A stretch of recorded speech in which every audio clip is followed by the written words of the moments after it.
up, guys? Coach Murph here with Boost Lacrosse, bringing you the long overdue episode number 14 of the Ask Coach Murph show.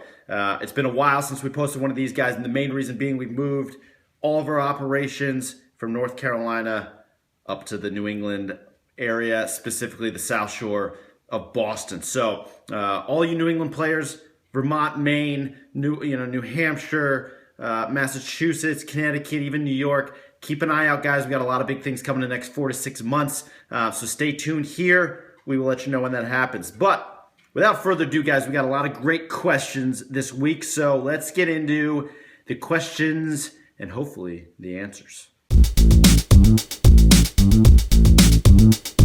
Nathan, great question.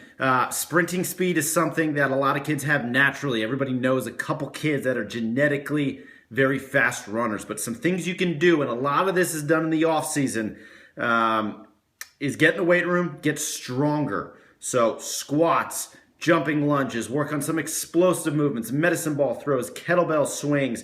You can do body weight movements, broad jumps, box jumps, high jumps, things like that. There's a lot of different things to increase your speed, but always think speed is going to come from power, strength, and explosiveness. So if you can train those three things in the off season and get stronger and better at those, you're typically going to be a lot faster when you hit the field to get sprinting.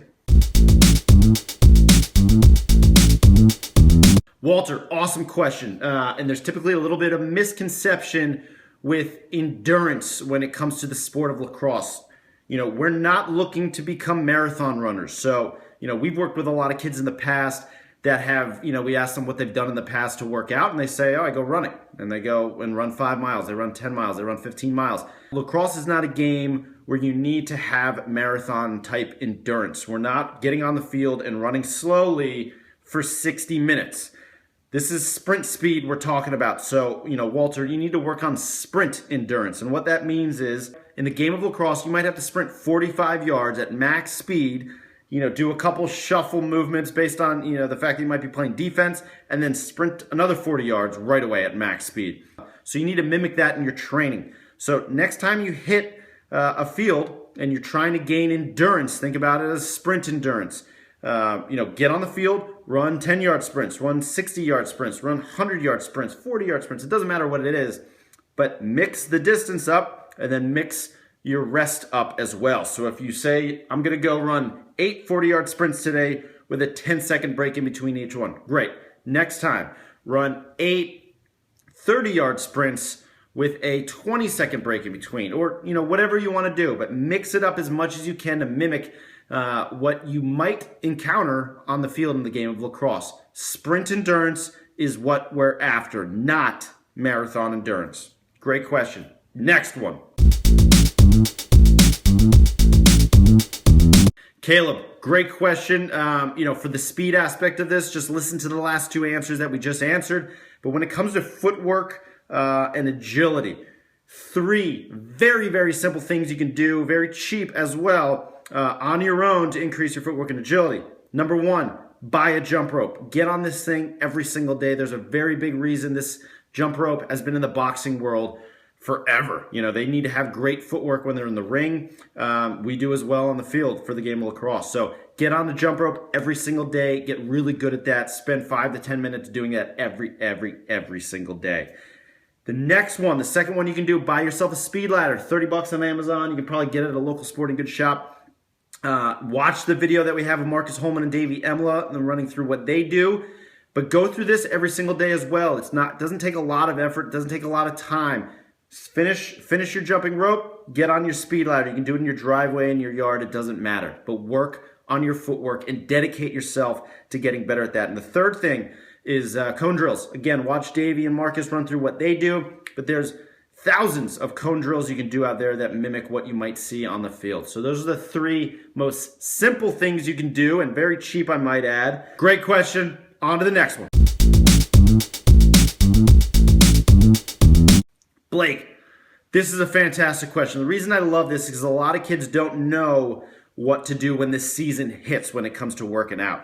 Everybody knows in the off season, whether or not they do it or not, Everybody knows that in the off season, that's when you start, you want to gain some strength. You want to work on your sprint speed. That's when you want to put a lot of your work in to improve for the next coming season.